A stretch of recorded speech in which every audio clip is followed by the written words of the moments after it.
Physics subject NEET exam la ketta oru previous year question paakalam.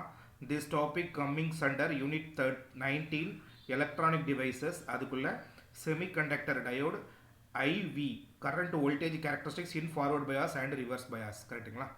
In the given figure a diode D is connected to an external resistance of R100 ohm. External resistance na vera onnu illa adha load nu artham. And an EMF of that is battery na supply voltage 3.5 volt.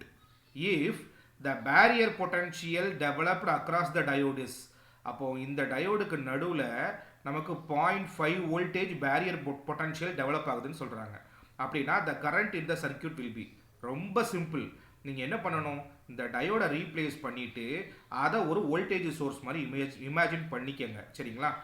Diode வந்து ஒரு passive component, that means அது ஒரு சுவிட்ச் தான். Passive component அப்படின்னா RLC. Diode is not a source, அதுக்கு இன்பில்டாக voltage கிடையாது. சரிங்களா. அப்போ அதுக்கு தேவையான அந்த 0.5 வோல்ட் அது யார்கிட்ட இருந்து வாங்கும், சோர்ஸ்ல இருந்து வாங்கும். நீங்கள் அதை மட்டும் இமேஜின் பண்ணால் போதும். அப்போ சோர்ஸ்ல இருந்து 0.5 வோல்ட் இந்த டயோடோட பேரியர் பொட்டன்ஷியல் ஆக்ட் ஆச்சுன்னா ரிமைனிங் வோல்டேஜ் எவ்வளவு இருக்கும், 3 வோல்டேஜ் தான் இருக்கும். அப்போ சப்ளை வோல்டேஜ் 3, லோட் ரெசிஸ்டன்ஸ் 100 ஓம். இப்போ சொல்லுங்க I is equal to V by R, 3 volt by 100 ஓம். கண்டிப்பா 0.03. இது என்ன பண்ணலாம், 30 milliamps எழுதிக்கலாமா. 0.03 becomes 30 milliamps, 0.03 ampere. அப்போ இதுக்கு கரெக்டான ஆன்சர் என்ன, 30 milliamps. Option C correct.